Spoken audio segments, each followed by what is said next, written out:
Sir మీరు already ఇప్పుడు 'goat life' ఒక మలయాళం సినిమా వస్తుంది. అగైన్ ఇన్ ఏప్రిల్‌లో I think you are releasing 'Manjummel boys' as well.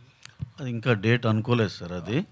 అది కూడా సేమ్ సర్వైవల్ అండ్ రెస్క్యూర్ థ్రిల్లరే. అంటే that is because you are different, sir. Fan of that kind of genres are?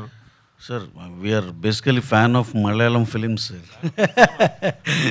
And అంటే content rich films అండి. Not necessarily ఇదే అని చెప్పకూడదేమో, కానీ ఇదైతే అందరికీ నచ్చేది ఏంటి అంటే నిజంగానే content rich films that comes from Malayalam industry అనేది ఒక ఓపెన్ ఫ్యాక్టే. We love those films and also Manjummel boys కూడా we were trying for that film since a long time and again hopefully we may do that and this film run and everything సఫిషియెంట్గా సరిపోయినాకే then we are going to release the thing. అంటే పృథ్వీరాజ్ గారితో ఏమైనా stand alone film ఏమైనా plan చేస్తున్నారు sir? డెఫినెట్గా sir, ఆ chance రావాలి అనేసి sure shot. You know one thing, we have miss him in some very very big film, but the thing is okay. And again